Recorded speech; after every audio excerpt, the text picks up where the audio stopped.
Thank you. So I anticipate talking for about a half an hour, and then I hope we have time for discussion.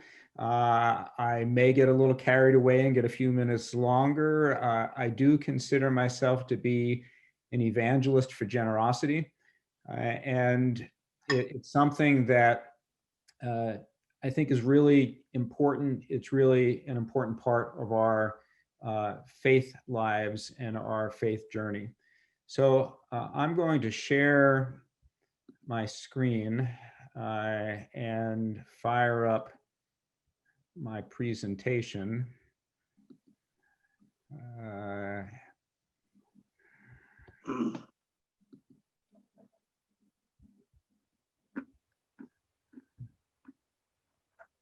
Are you seeing a title slide? Yes. All right. So I'd like to speak to you tonight about the transformational power of generosity. I'm going to start and I'm going to share along the way some poetry that Allison actually brought to my attention. And I said to him, are there answers to all this? And he said, the answer is in a story, and the story is being told. And I said, but there's so much pain. And he answered, pain will happen. Then I said, will I ever find meaning? And he said, you will find meaning where you give meaning. The answer is in a story, and the story isn't finished. Here's a little bit about my story. I am not seminary trained. I have an MBA from Wharton. Having a foot in both the management and church worlds, I have a favorite management theologian. He's a guy named Robert Quinn, and he's on the faculty of the University of Michigan Business School, and he has written books including Deep Change and Change the World. And he says that we're continually faced with the choice between deep change and slow death. And to me, this is the gospel message. We are dying to one way of being to be resurrected to another way of being. And so metanoia, change, is part of our faith journey. The word metanoia, it's a Greek word, and it's about a transformative change of the heart, especially a spiritual conversion. In the King James Version of the Bible, it's translated as repent. So when I'm talking about transformation, I'm tying back to what we are called to do by John the Baptist and by Jesus. And you remember that John the Baptist said, repent, the kingdom of God is near. Or in Eugene Peterson's translation, he said, change your life, God's kingdom is here. And for my purposes tonight, I'm going to say, be generous, heaven awaits. Now, Jesus talked all the time about money and wealth, and we do a pretty good job of ignoring that. But if we just talked about money as often as Jesus did, people would be complaining we're talking about money all the time. And I would say yes. That's because Jesus identified it as being that important to us. Henry Nouwen, who wrote a brilliant short book called The Spirituality of Fundraising. Actually, he didn't write the book. He gave a lecture which was turned into this book after he died. Speaks of Jesus knowing our need for security. He's concerned that because security is such a deep human need that we do not misplace our trust in things or in people that cannot offer us real security. We cannot find security if a heart is divided. That heart is divided, that's an allusion to scripture. We cannot serve two masters, both God and wealth. As Eugene Peterson puts it, you can't worship two gods at once.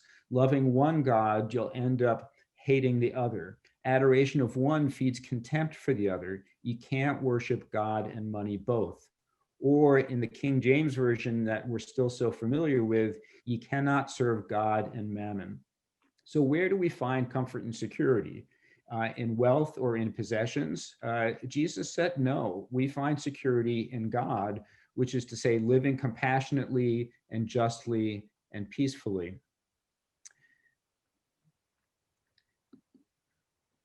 Here's a definition of generosity, a textbook version from Christian Smith, who's a sociologist at the University of Notre Dame. Generosity is the virtue of giving good things to others freely and abundantly. It is a learned character that involves attitude and action, entailing both the inclination and actual practice of giving liberally. It is not a haphazard orientation, but a basic orientation towards life. What generosity gives can vary: money, time, attention, aid, encouragement, and more, but it always intends to enhance the true well-being of the receiver.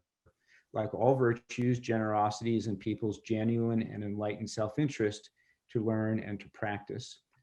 What strikes me about this definition is that it's a learned behavior, that it is considered, that it is intentional. And when we approach generosity this way and thinking about what do we want to give to with our money, time, attention, all those other things that we can give, it can help us to discover what is sacred in our life. It helps us to discover our calling at any stage of life. So this is one of the ways that generosity can be transformational. Generosity is like other faith practices. It grows out of our faith and it strengthens our faith. So other faith practices include worship, prayer, hospitality, Bible study, service, compassion, keeping the Sabbath, forgiveness. What do these have in common? Again, they reflect our faith, but when we practice these things, it also deepens our faith. More from the poem. The question is not where, but now. Their questions never finished or exhausted, and the answer is in the asking, not the answer. The answer is in the breathing of the question, in the love of holding on to what was never whispered, never seen, but what we dreamed of in the morning, then forgot while Venus hid. The answer is in the living, not the knowing. The answer is in the telling of the story, in half-forgotten memory and all unfinished stories. So when we talk about a transformation or a shift, we're transformed when we shift from seeing giving as sacrifice and diminishment to seeing giving as fulfillment and enhancement. We are transformed into a more faithful and spiritual relationship with how we see our resources and what we need. We're changed when we shift from a transformational view of giving. A transformational view of giving is that both the giver and that who we give to are changed by the giving, and we move closer to God. We're changed when we shift from placing more value on individual autonomy, our money, our control, to placing more value on interdependence and sharing. We're changed when we shift from self-interest to enlightened self-interest, which is seeing my self-interest as linked to the common good. So this is the shift. This is the transformation that generosity invites. Now, I want to talk more about an individual transformation. I'm going to talk about two different ways of seeing the world. One I'm going to describe as mine. You remember the seagulls from Finding Nemo. And the other approach I'm going to call how blessed am I? Now, in the mine worldview, whatever I have, I earned and I deserve it. And because I earned it and deserve it, I am entitled to use what I have for my own benefit. And if I give it away, I'm going to have less. I am diminished, and it's going to increase my anxiety about having enough. If I'm operating out of the how blessed am I worldview, I think of whatever I have is a blessing and I receive it as a trustee or a steward. It's not truly mine. I am going to look at it and feel God's yearning for what is best for me and for others when I decide what to do with my money. And when I give it away, I'm creating a better world, so I'm enhanced. Instead of worrying about whether I have enough or wanting more, I'm going to say what is sufficient to my needs and live in that realm of sufficiency. So continuing with this theme, mind, the question is, how much should I give away instead of how much should I keep? Or what will I get in return instead of what will the impact be? What don't I have? What do I have? What do I wish I had? And what can I do with what I have? So when you look at this, no one is all one and none of the other. How much time do we spend in each place? What intentional choices do we make? Again, we have the choice between slow death and deep change, death and resurrection. I once saw an ad, and it was for a wealth management company, and the headline was, "How does a family survive becoming wealthy?" Well, I looked at that and I said, what if the family value or a family value is that we are wealthy, but we are generous? I think that might help families and people avoid some of the pitfalls that comes from wealth. And I also see these paradigms as being ends on a continuum. So we can be at different places at different times, but if generosity is learned and intentional, we can decide where we would like to be on this continuum. And what if we shifted so that we just spent a little more time in the how blessed am I category, because maybe saints spend all their time in the how blessed am I category. And I know I'm not a saint, so I'm not there all the time. But it's something that we can work towards and aspire to. The mind paradigm, by the way, research shows that financially privileged people are less empathetic. And this can be induced in a laboratory by rigging games. Or there was a study that just observed the behavior of drivers and pedestrians at a crosswalk. And they looked at the drivers that were more patient and polite to the people that wanted to cross the street, and the ones that were in a bigger hurry to get through the intersection. And they timed how long they waited and collected other data, and then they correlated that with the kind of cars people were driving. And the people in the more expensive cars showed much less patience, much more in a hurry. I've got someplace important to go, get out of my way. So these paradigms do really impact our behavior in lots of ways outside of just generosity. The answers in the showing time of senses, the answers in the question, in the learning, in the fading page of writing, in the letter sent to lovers, in the paying for the other, the answer is the generous, is the true thing, is the absolutely truthful anger. And forgiving is the giving of what you don't deserve. It's what I'll serve because you're hungry, even though you may not know.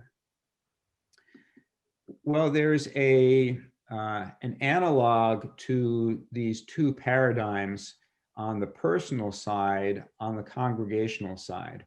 And so I'm going to describe another two paradigms. And one I'm going to call Pay the Bills, and one is called Live the Vision. Now, I have to tell you that it's very difficult to have an original thought on any of these topics. And I am certainly piggybacking on many articles that I've read, people that I've heard speak. I don't claim that this is all my original work, but because I'm not an academic, I don't carefully keep track of all of my resources so that I can reference back to them. So you'll have to forgive me that I can't give you the citation for all the sources that I'm using. I just want to confess, to you that I know that I'm not the originator of these ideas. I'm just bringing them together in a way that I hope is interesting and compelling. So in the pay the bills paradigm, the focus is primarily on balancing the budget, what we need to do to survive. It's about serving the members of the congregation. And we're concerned that resources are scarce because more money over here means less money over there. And in this paradigm, often there's a very insular focus that the congregation is an end in itself. It's important to preserve the congregation no matter what the cost or trade-offs. Now, in the live the vision paradigm, the focus is primarily on nurturing members' spiritual lives, growing in faith. It's not about serving the members, it's about serving the world. Instead of scarce resources, we look at what the unlimited opportunities are to have an impact on the world. And the congregation is the home base for widespread Christian faithfulness and ministry. Continuing along, in the Pay the Bills church, pastors are seen as full service providers of spiritual goods and services. It's about members getting their felt needs met. It's very self-centered, pragmatic, and it's very much centered on having a really effective worship experience on Sunday morning. And the financial piece that goes along that is we expect members do your fair share is an approach. Living the vision, the pastor's role is different. It's about empowering and equipping people to do ministry, not doing all the ministry themselves. It's not about getting felt needs met. It's about discipleship as the ongoing transformation of individuals as we seek to walk in the way of Jesus. It's focused on others and on stretching and growing ourselves. The key is not a Sunday worship service so much as living out the beautiful way of Jesus in real time. And instead of asking people to contribute their fair share, we ask them to partner and grow in faith with us. I look for validation of these perspectives, and here's one from Mark Tidsworth, who's a consultant and an author. Funny, the more congregations give into their anxiety about budget and buildings and membership, the less vitalized and attractive they become. The more congregations are caught up in the beautiful way of Jesus, living into their identity, finding their groove, so to speak, the greater their participation with God in transforming their community toward the kingdom. And that attracts the spiritual longing we humans like honey to the bee. It's when we forget ourselves enjoying God's world makeover that we become alive. Then our relationship with our institutional concerns finds its rightful place.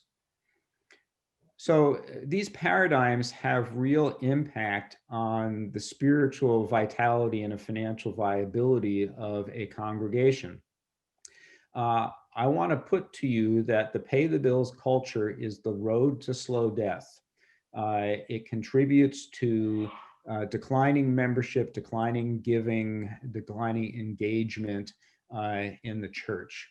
The Live the Vision culture embraces change and realizes that transformation is what is necessary and what we are about.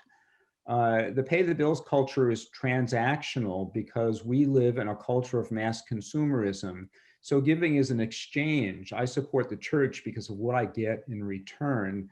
In the Live the Vision, we support the church because we want to be part of an organization that transforms ourselves and others. And we recognize that in order to do that, we have to stand in opposition to the dominant culture. In the pay the bills culture, it rewards and fosters autonomy as a value, as opposed to interdependence. The focus is on membership and programs rather than discipleship and mission and outreach. It's a consumerist versus an emphasis on deep relationships. And if I'm going to have a mic drop moment, here it is. Ultimately, what the pay the bills culture leads to is presenting church as just another leisure time option. And we do not compete well as a leisure time option. People have other and better choices, and we see this all the time. What is the live the vision perspective? It's that church is a life commitment to faithful living. And this is the approach that is going to attract and engage people. And it may mean it's risky to move in the direction of the live the vision culture. And it's, I'm going to go off script for just a minute here. A lot of churches, the challenge facing a lot of churches is we are video rental stores in a streaming world. And that's what the pay the bills culture is leading us to. And when we think of ourselves as a video rental store, and this is an analogy, hear me out. When we say business isn't good, we say, well, should we extend our hours? Do we need to offer, a different selection of movies? Maybe it's, we got to change from VCR tapes to DVDs, but we're locked into this notion of being a video rental store instead of saying the world's changed and we need to change too. And so what worked a generation ago to attract and engage members isn't going to work in the future. And we're not going to be able to go back to there and rebuild the church because we have to recognize some of the fundamental changes that have happened in the world.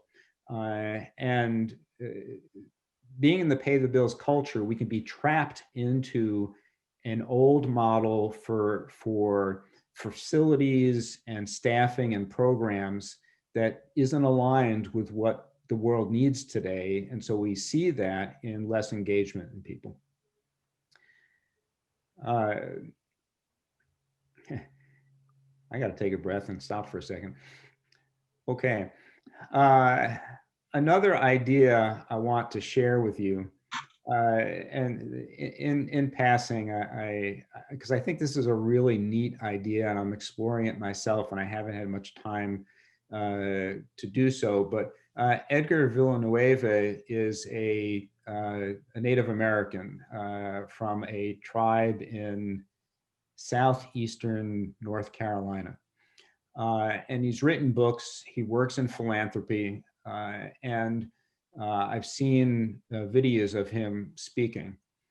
And he points out that for most people, medicine is something used to treat or cure a disease, often a human-made drug, sometimes an herb. Sometimes it refers to the whole field of medicine, hospitals, pharmacies, doctors, and so on. In Native traditions, however, medicine is a way of achieving balance. An indigenous medicine person doesn't just heal illnesses, he or she can restore harmony or establish a state of being like peacefulness. He also says money is like water. Water can be a precious life-giving resource, but what happens when water is dammed, when a water cannon is fired at protesters in sub-zero temperatures? Money should be a tool of love to facilitate relationships, to help us thrive rather than hurt or divide us. If it's used for sacred, life-giving, restorative purposes, it can be medicine.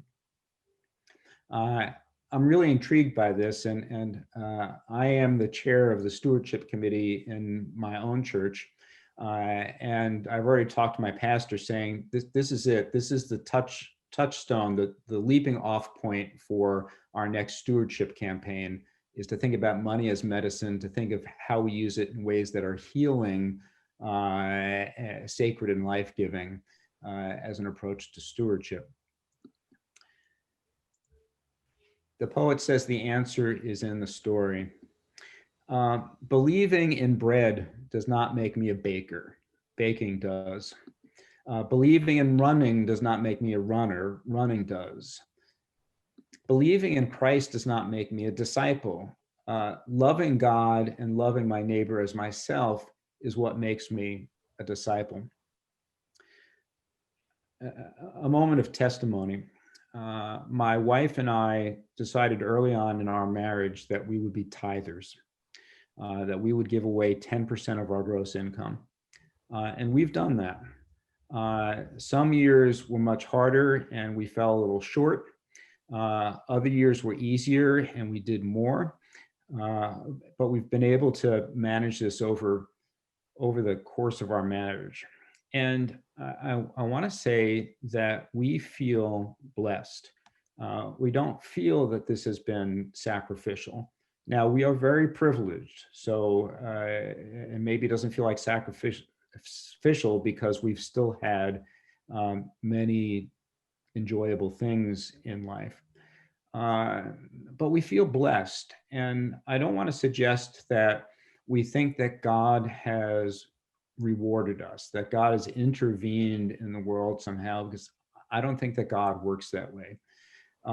What I do think is that giving and being intentional about it in that way has changed us. And it's changed how we interact with the world. And the sum total of that is reflected back at us in a way that we interpret or perceive as blessing. And it's not a cause and effect sort of thing. I can't explain necessarily how it works, but I can't explain how prayer works either, even though I don't think God intervenes to answer some prayers while God refuses to answer others. And yet I think prayer works.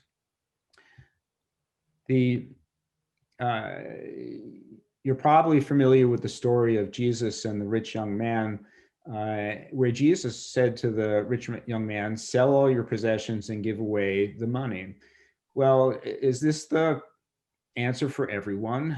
I said I have a degree, a business degree. I'm a trained manager. The answer to all management questions is it depends. And a good manager knows what it depends on because it's situational. Well, is that the answer for everyone? The man approached Jesus saying that he wanted to enter the kingdom of heaven. And the man attested to following all of the commandments.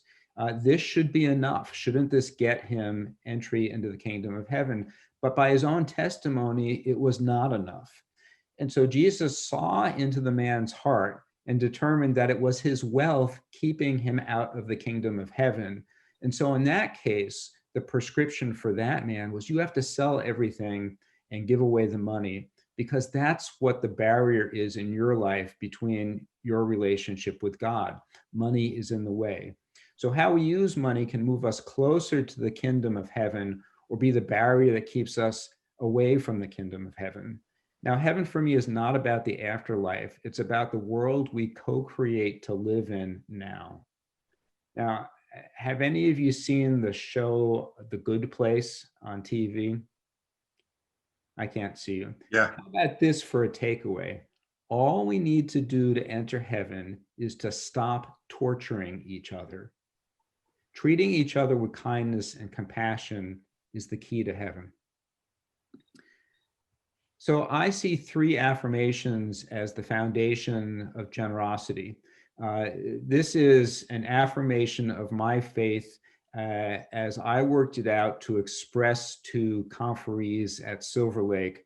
Allison and I worked with high schoolers at Silver Lake, and bless Allison for going out of her comfort zone and working with me with older kids when she really wanted to be working with younger kids, and she does now with her husband.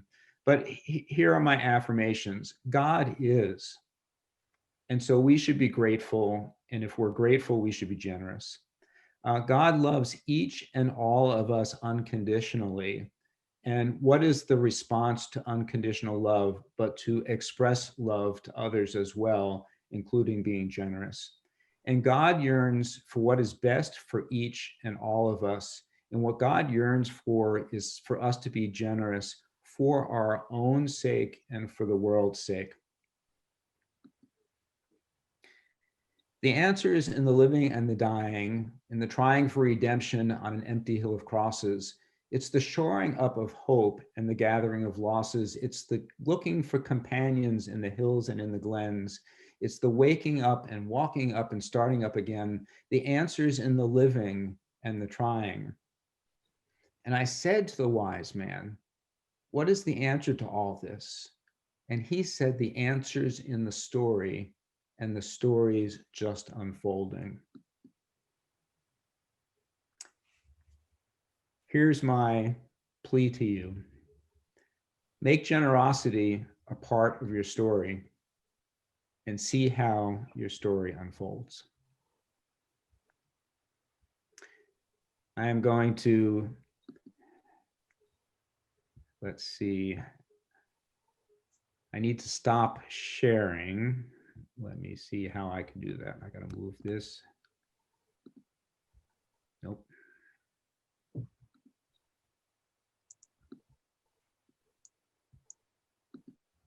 All right, now we can see each other again. So I talked for about a half an hour. And now we have some time to hear your reactions and responses, and you can talk to each other and I'll listen, or you can ask me questions and I'll try to answer. But how do you respond?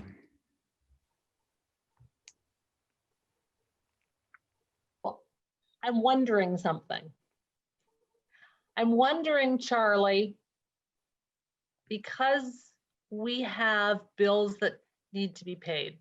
We have assets. Those assets need to be maintained. We are set up in a very practical way right now. So I wonder, how do we live in the reality of now? There are bills that need to be paid. And how do we grow in the direction of, what was the opposite of pay the bills? Live the vision. Live the vision. What was the other one? Live the vision, to live our vision. I'm a finance guy. I get it. When the bills come in, they need to be paid. What you need to do is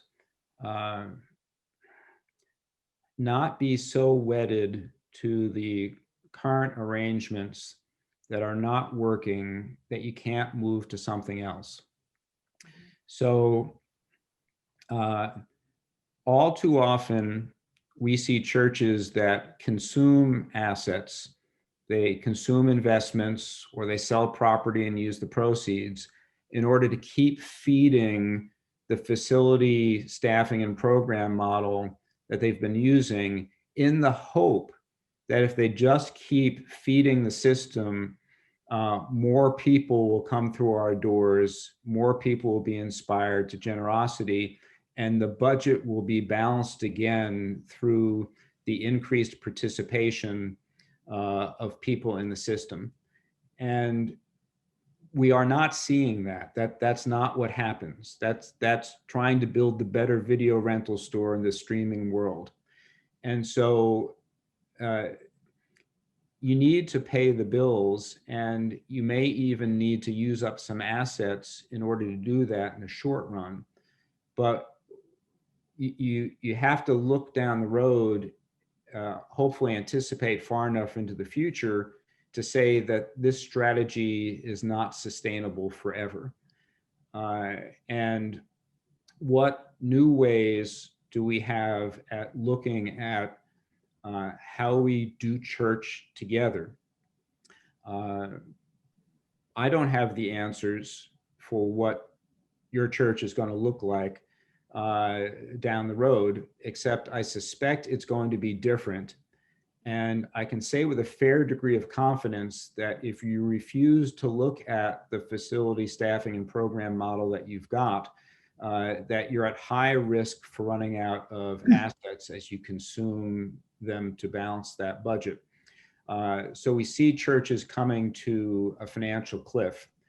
And I won't name names to protect the guilty. At the conference level, we've seen churches with historical prominence, churches that we would call tall steeple churches, that got into a situation where they were consuming in excess of $100,000 of assets a year to balance the budget. And even if you've got a lot of assets at that kind of burn rate, you run out of money. And they went over the cliff, and they ran out of money and had very constrained options, and had to make radical changes because they didn't use the resources while they were available to plan for change. So you seem to present this, or at least the way I heard it, was that these are two very separate paths, two very separate strategies. And I just wonder if they are indeed mutually exclusive, and why can't you combine the best of both? Any institution has got to be constantly reinventing itself in order to flourish in the future. And if a business sticks with the old model and doesn't constantly innovate, it's going to die.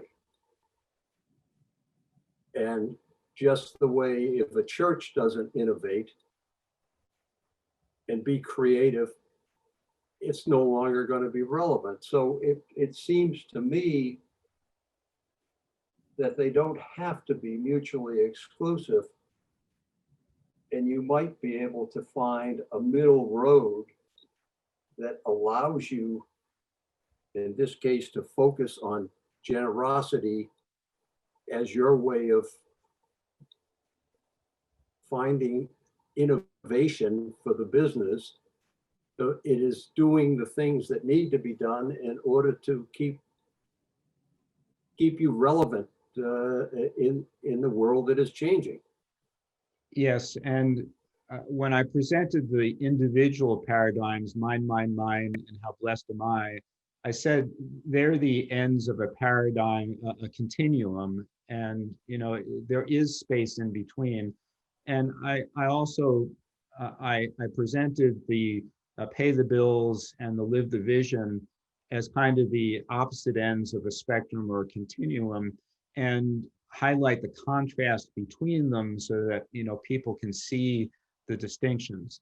And as with the individual paradigms, we can be intentional about trying to move in a direction. It's not all or one. We're not going to spend all of our time in one and the other. Although I will say, if you spend all of your time in the pay the bills paradigm, you are on the road to slow death.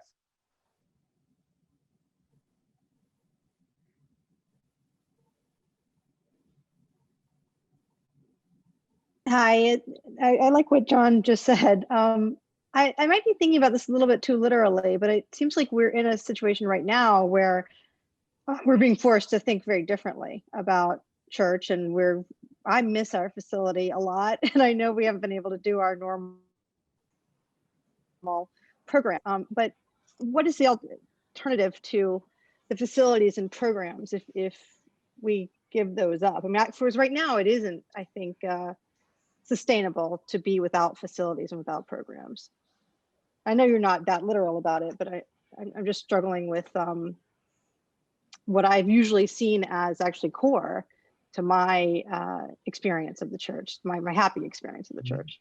Well, I mean, I think we all learned in Sunday school, those of us that went, that the church is not a building, church is the people. And That's right. one of the things that... But it's the building where you see those people. Okay. Right. But we can see each other in other settings and other ways. And if the building become such a financial drain that it is sapping all of the energy and resources out of a congregation. It's not your mission to maintain a building. And you know, churches, congregations can make icons out of their historic meeting houses and structures, and kind of give too much weight to the structure, or have too much of your identity tied into a facility. So, you know, part of the challenge for churches, especially if you've got historic structures, is to find a way to separate your identity from the building if that building is no longer serving the church's true mission and wider purposes. Now, I know that this is tough, and there are some people in your congregation that would say, if you stop meeting in this meeting house, I'm out of here. But the number of people who are that committed to the facility model are not sufficient in most cases now to provide the financial resources to pay for that facility and model. So it does challenge us to decide what our true focus and priorities are. Shirley, you may or may not recall that Saugatuck has actually had to walk this path relatively recently. In 2011, You got a fire. we suffered a devastating fire. And that's what drew Allison to us. She said, I see a challenge. I'm going to embrace this challenge. I'm totally kidding, Allison. We are forever grateful that she was willing to accept that job offer or that call in the midst of that situation. But I want to raise the point, Leslie, in particular, because I don't know if you were with us yet at that point. And it was a trying time, and it really did come at a moment of, who are we? We are not the meeting house. The meeting house is clearly very important to us.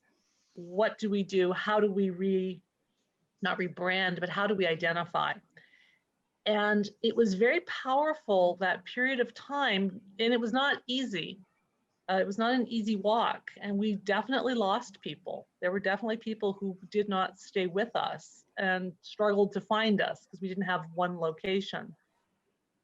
That being said, when we rebuilt, one of the things I've been very excited about for Saugatuck, it's always been one of my excitements, is the number of other people and user groups we welcome through our doors. Our facility is so much more than where we worship on Sunday. It's busier sometimes through the week. And that, I think, also says a lot about, I think that's part of our vision. So I don't want anybody thinking that, certainly, I just don't want anybody coming away with the thought, well, gosh, does Kim not want us to have a meeting house? Of course, that's not what I'm thinking. But I do want us to think about how, I think there's just real wisdom in thinking about, are we paying the bills, or is it part of our vision? And it's such a wonderful synergy when our vision of welcoming all people and helping people heal from their addictions, or welcoming a nursery school, or welcoming people of different abilities, when that maybe assists us with some of paying our bills, what a nice balance that can be for us. So I just wanted to put that out there as well. There is certainly additional capability in your congregation to give more, and that might be part of your equation. But I think inspiring to people to give more, most people are not inspired to give in order to balance the budget. They want to give to support a vision, to change the world, to be involved in having an impact. And so building up our case for support based on that, no one, I don't know if you use narrative budgets in your stewardship work or how you present the budget to the congregation. You know what a line item budget, it lists your staffing expenses and your facilities and your program. A narrative budget divides those expenses into categories: worship, teaching, caring, fellowship, outreach. Choose your own categories, and divides up money, and then says, 30% of our budget is for worship. Here's the impact that worship is having on our members and on the world. Now, part of the worship expenses is meeting house expenses, but you don't ask people to pay for the electric bill or the heat bill or to repoint the windows. You ask people to pay for a worship experience, which this building, this staff enables. And then people can feel better about the support because they can be excited about the impact that worship has on themselves and on others in ways that they're never going to be excited about paying the electric bill. But the electricity bill is just the means to the ends. But we fall into a trap when we tell people, well, listen, we've got a deficit and we can't make the bills go away, so we need you to contribute a little bit more so we can pay for all those bills. That as a stewardship approach is a poor strategy that typically does not yield a strong harvest. And so you need to reframe the conversation. The best data that we have is that people in the United Church of Christ, as mainline Protestants, their giving is somewhere between 1% and 2% of after-tax income. Gosh, if we could get everybody to 3%, we'd have twice as much money as we've got now. We'd probably be in a better position. So yeah, certainly part of the process can be inviting people to be generous. But I think the invitation to be generous because of the transformational impact it has on the donor and the world is going to inspire people more than an invitation to give to pay the bills. Hey, Charlie, this is Art Scholler. As the chair of stewardship, thank you so much for joining us tonight. In my experience, I'm working on stewardship now for 5 years, and I also served in this role another time. It seems we have vision as aspirational, and the pay the bills always kind of bleeds through. The way you had expressed it was, and the way that in all the materials that I've consumed in doing this work has been, create the message, help people understand a vision. Yes, the pay the bills just has a much poorer return on investment, if you will.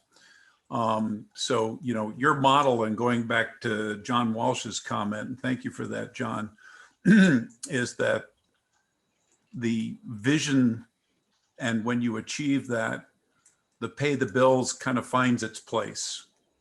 And it's not a top of the pyramid. It's not a top of the concern of what drives generosity. But I, again, want to reflect on the fact that, I think overall, we as a church family certainly feel very strongly about each other. We feel very strongly about our vision and what we've been able to accomplish. But it's so many times you got the pay the bills thing always seems to sneak out from under the carpet, Yeah, so a couple of thoughts. the vision approach doesn't work if people don't feel that it's authentic, or if it doesn't resonate with their experience of the church. But I'm also wondering, there's been a lot of work trying to identify which churches are more successful at inspiring generosity than others. And there's a list of best practices. And they found that adoption of all the best practices is necessary but not sufficient.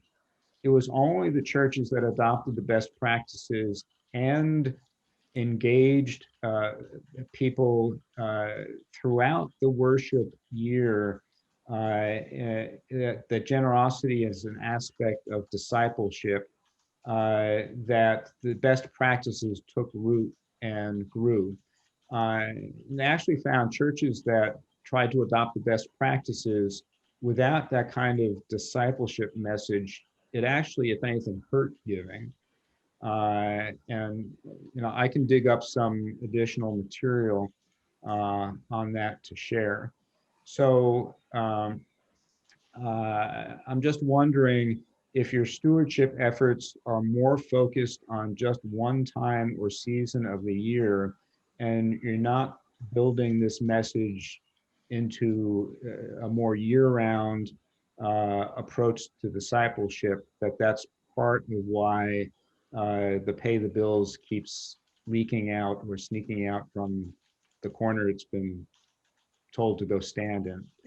I mean, from my seat, Charlie, I'd have to say you kind of nailed it. There certainly has been a aspiration to make it a every month, every week, as opposed to, yep, it's the annual stewardship campaign, but never quite got there. And that's just my take. I mean, certainly open to get other comments on that as far as how we've done our programs and how we've scheduled things for the rest of the calendar year. But, been an aspiration, but, from a stewardship committee perspective, have not been able to drive a year-long discipleship engagement program, or whatever you want to call it. And yes, and I mean, I understand, as I said, I'm the chair of my own stewardship committee. Fortunately, the direction that we're moving in, well, let me tell you about this fall. We didn't have a traditional stewardship campaign.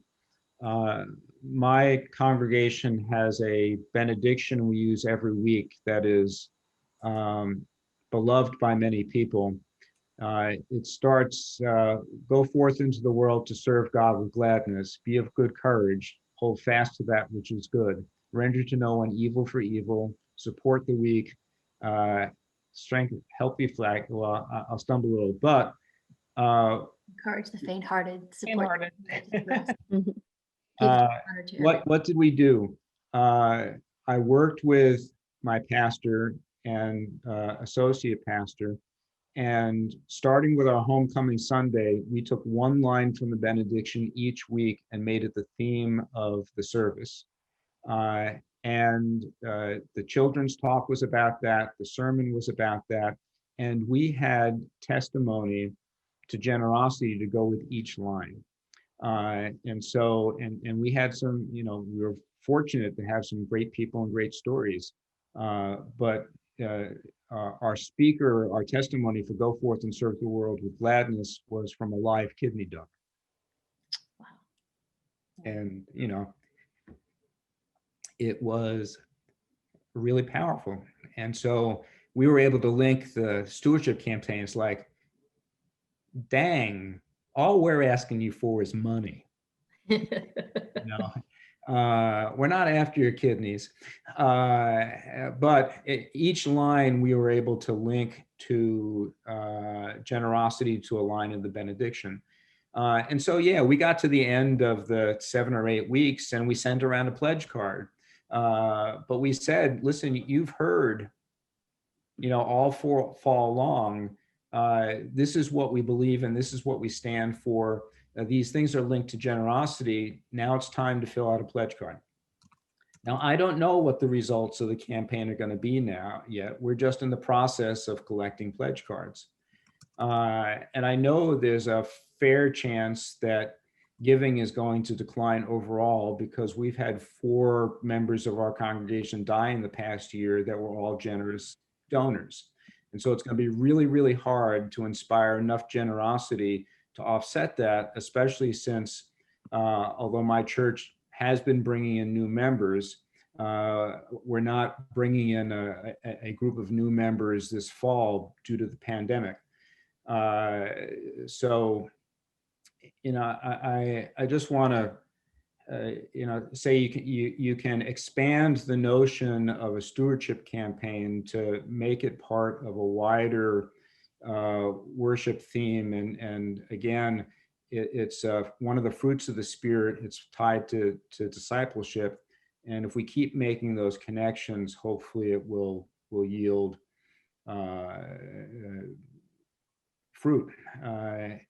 And as I said with Edwin Villanueva, you know, next year we're cooking up a whole healing theme and how generosity is linked to healing.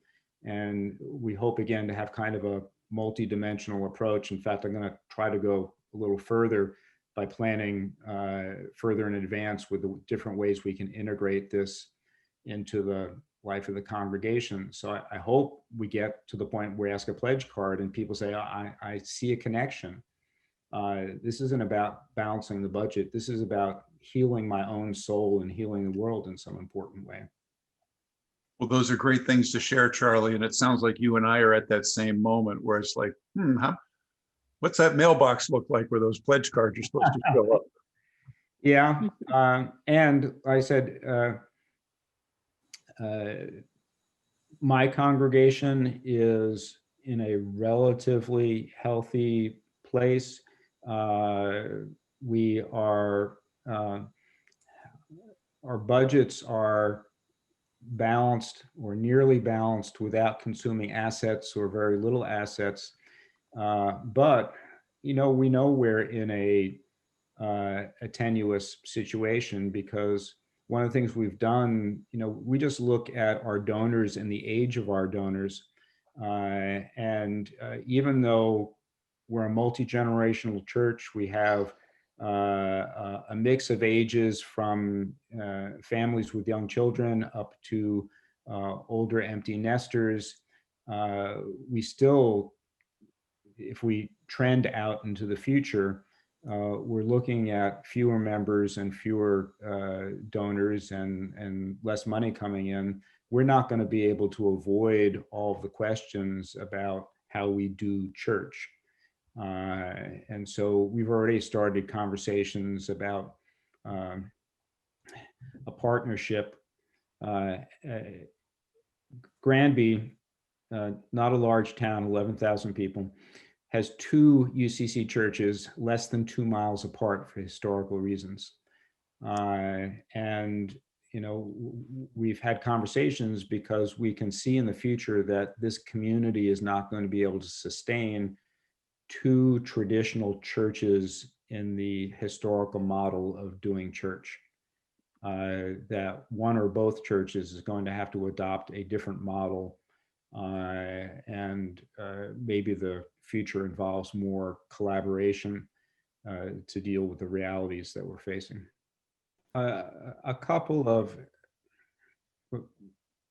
the awareness that change is imminent or needs to happen is growing, and but that's in advance of seeing real and successful change in a lot of places. United Bridgeport sold their building so that they could continue to grow and enhance and engage in a number of community ministries. I don't think Sarah Smith would say they're out of the woods in terms of the challenges facing that congregation, but it was a congregation that embraced some change. I think Debbie Rondelet at Ridgebury Allison might be a colleague you'd be interested in talking to about what she's hoping to accomplish. And she's got a Chicago connection. I don't think it's Chicago Theological Seminary, but I think that she had a pastorate or adjudicatory position out in that area. And you can certainly ask Michael Seba. I can work or ask additional colleagues for suggestions. We certainly have churches that are experiencing some greater vitality. But just, I know that many people are still hoping that we can turn things around, that if we just do what we do really well, the attractional model will bring in more people and more donors. And just to give you a sense of the scale of the challenge, I've been working for the conference for 18 years. I started in September of 2002. And membership in the Connecticut Conference then was just shy of 100,000 members. And the most recent year that we have numbers for, 2019, the number was 52,000. And that continues to decline. So there's been a steep decline in membership as just one metric of engagement, and that might not be the only or best metric. So I can point to many congregations with really talented clergy, engaged and effective lay leadership, really working hard to do church well, that are in decline by the traditional metrics of membership and budget. And it's not because they're not talented and effective. It's not because their hearts aren't in the right place. It's because we haven't figured out how to adapt to the changing world. And while fewer and fewer people are coming to church, at least church the way we've done it, I believe that there still is out there a deep spiritual longing and longing on people to connect to God, whether they call it God, the sacred, or something else. And we need to find ways to connect and engage those people. And we don't have a lot of successful models for that yet. Carly, I'm going to pick up on what you're saying, because I agree with you that where we've seen decline in what we would consider our traditional metrics. Meanwhile, I know what I see at Saugatuck is I see people fed at feasts, I see diapers delivered, I see coats collected, I see angel gifts wrapped. I see 50 teenagers on the Navajo Nation changing lives and being changed in the process. I am so excited about what Saugatuck is doing and what we can do. I'm so grateful for your message this evening. I want us to go round robin. I'm actually gonna pick on you because you're not all in the same screen the way I am.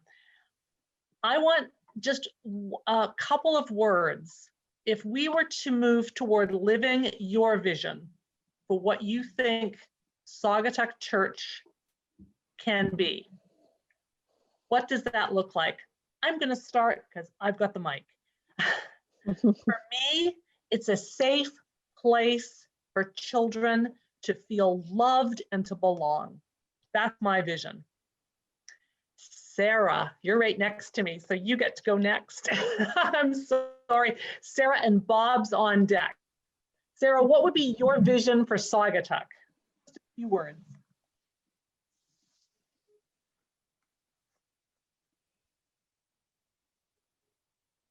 On mute. We're on mute. Sarah, you're on mute. I'm sorry. Sorry, I said come back to me in a minute. Oh. Well, Bob, you are on deck. Do you think you could, and then Mary Jean, you're next. What would be your vision? Something for Saugatuck?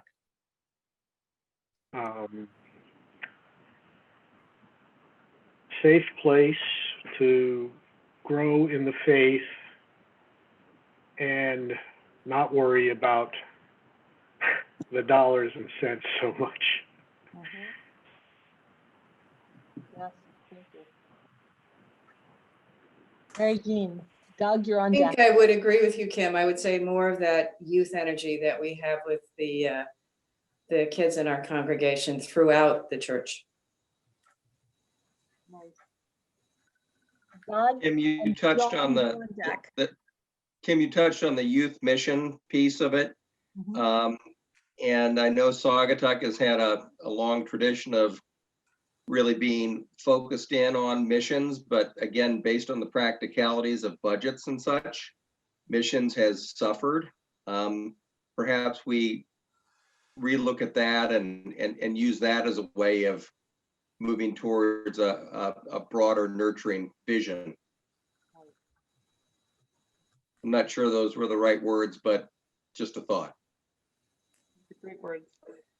John Walsh, you're next. And then Holly's iPad, you're on deck.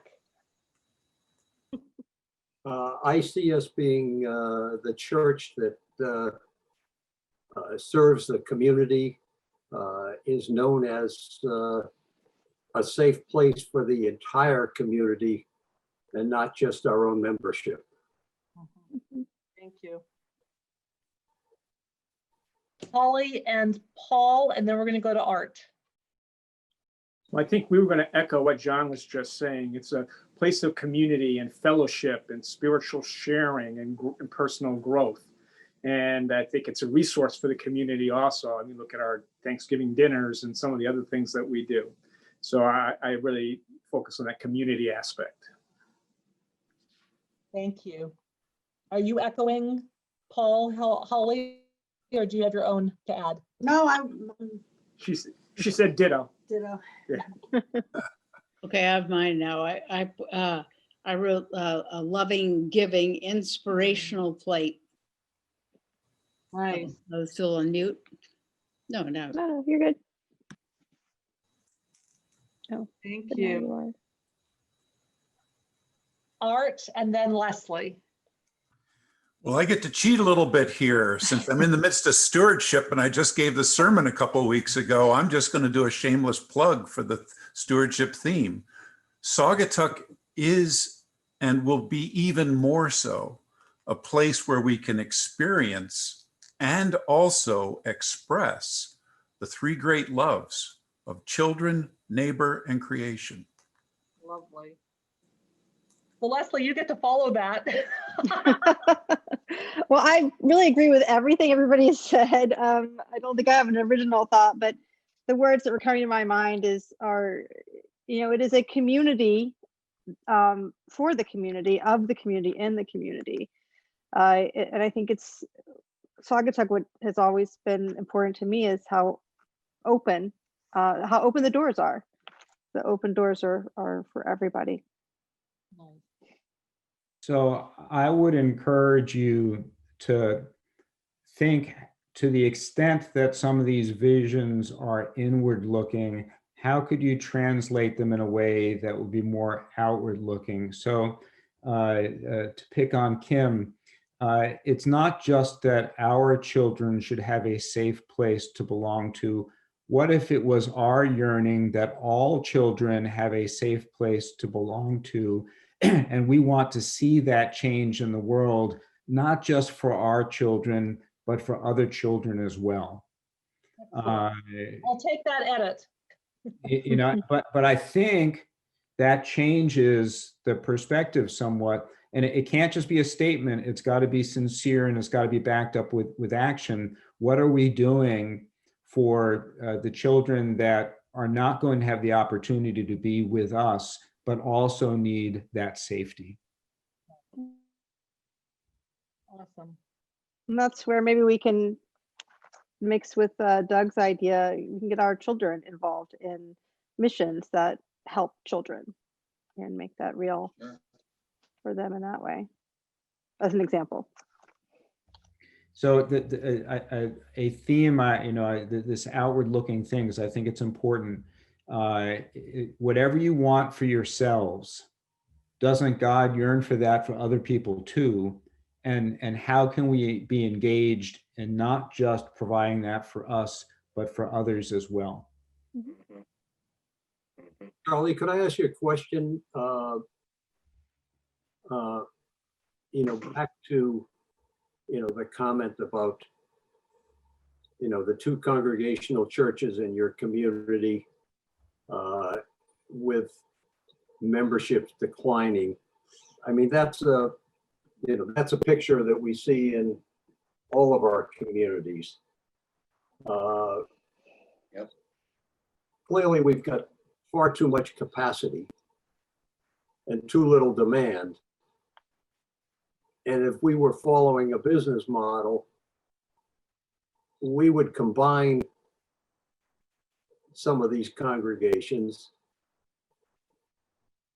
and would reduce the the number of churches we have, would shrink the infrastructure so that we were more efficient to deal with the demand of the present.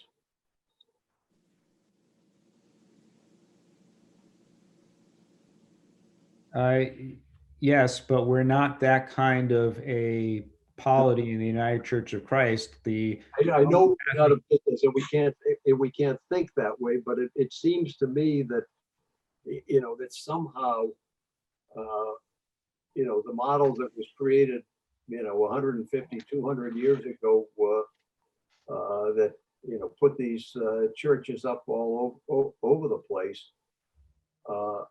We're going to deal with that because every community faces that. Right. Our churches are located based on travel time and distance by horse and carriage. Sure. And that there's lots of historical reasons for that. I think that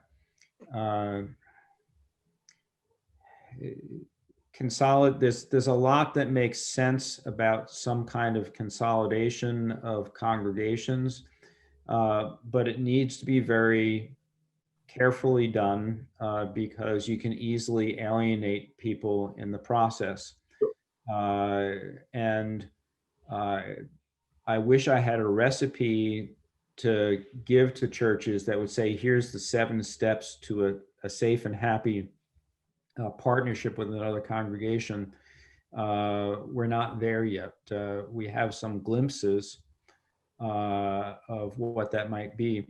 But again, that goes back, as many issues do, to the place that buildings hold in our hearts, and how can we somehow let go of that, because any sort of consolidation means that there'll be fewer locations. Some churches we don't need the facilities, and that's a very challenging issue to deal with. I know that the UCC, United Church of Canada, is organized differently than the United Church of Christ, but their strategic plan that they're implementing now is based on the premise that 30% of their locations will be closed in the next 10 years. Just as the balancing of supply and demand, if you will. Yeah, and the Catholic churches had to go through this. Yes, and you can see how painful it is when you inflict a top-down solution on this kind of a problem. So our structure has challenges as well. Our greatest strength and our greatest weakness is the decentralization of churches in the United Church of Christ. So we need to come up with different solutions, and we may have a better opportunity to work on solutions that are more bottom up, if you will.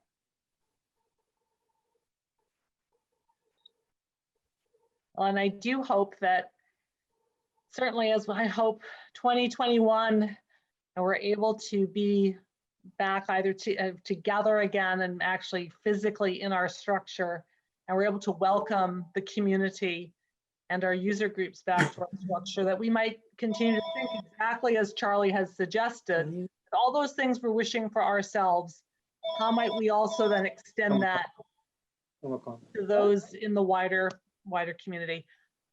Thank you, Charlie, so much for this very thoughtful and very paradigm shifting time altogether.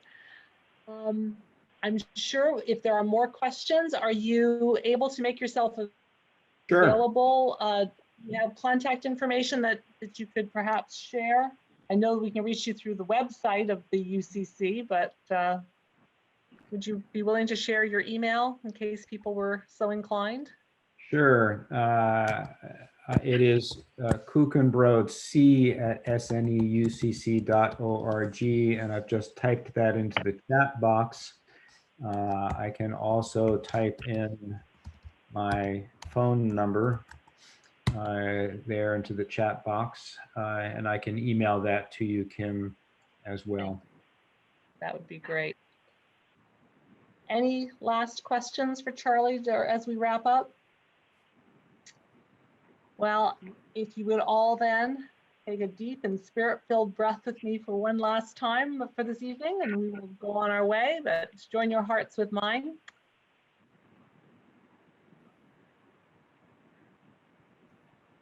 Holy One, may we live your vision. Amen. Thank you so much, everybody. Have a wonderful evening. Thank you, Charlie. Jumping off for a workshop. Thank you, Charlie. Thanks, Charlie. Thank you. Thanks, Kim, Thank Good you. night. and everybody. Good night. Thank you. Hey, everybody. Happy Thanksgiving. Happy Thanksgiving. Happy Happy Thanksgiving. Thanksgiving.